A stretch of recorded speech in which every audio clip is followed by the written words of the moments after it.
अस्सलामु अलैकुम वरहमतुल्लाहि वबरकातुह।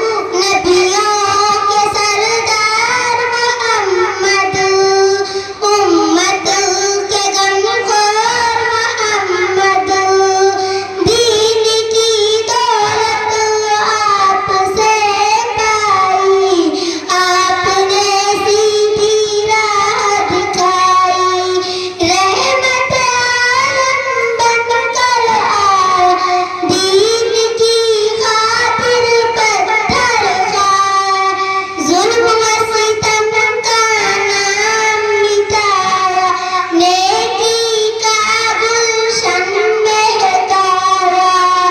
आएगा जब रोज़ क़यामत, हम पर होगी आपकी रहमत। आका ही महबूब खुदा, आका पर हम दिल से फिदा हैं। बातल की गुलमत को मिटाया, हर सू नूरे हक फैलाया।